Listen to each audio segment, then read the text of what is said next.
زہرا کا ہے بابا، زہرا کا ہے بابا، حسنین کا نانا، حسنین کا نانا۔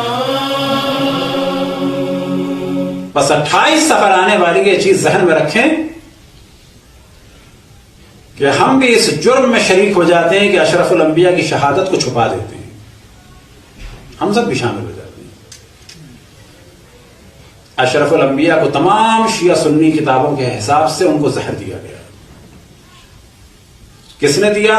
وہ دینے والا مرد تھا، عورت تھی، یہودی تھے، مسلمان تھے، 3 سال پہلے دیا گیا یا اسی ہفتے میں دیا گیا، یہ بالکل ایک الگ موضوع ہے۔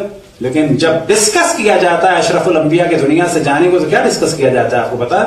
تمام شیعہ سنی مورخین اور محدثین کا اجماع ہے اس بات پہ کہ اشرف الانبیاء کو زہر دیا گیا۔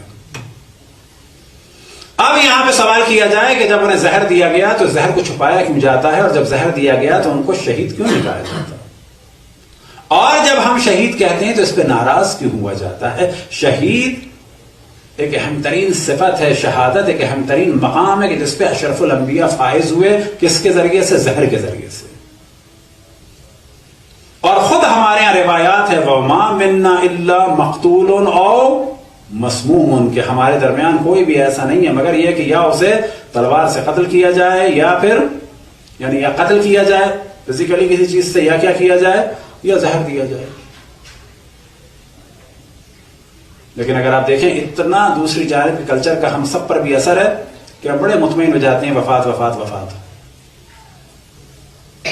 اور اس سے زیادہ ظلم کیا ہو جاتا ہے کہ اشرف الانبیاء کی شہادت کا اتنا ذکر نہیں ہو پاتا کہ جتنا ہونا چاہیے، اور یہ ذکر جتنا کھلے گا اتنا تاریخ اور کھلے گی کہ اشرف الانبیاء کے ساتھ کیا ہو۔ بس کربلا کے واقعے کا تعلق اشرف الانبیاء کی شہادت سے شروع ہوتا ہے، اور اشرف الانبیاء کی شہادت کے بعد جو سب سے پہلا واقعہ ہوا وہ جانتے ہیں کیا واقعہ ہے؟ اشرف الانبیاء کی شہادت کے بعد جو سب سے اہم واقعہ ہے وہ جناب سیدہ کی شہادت۔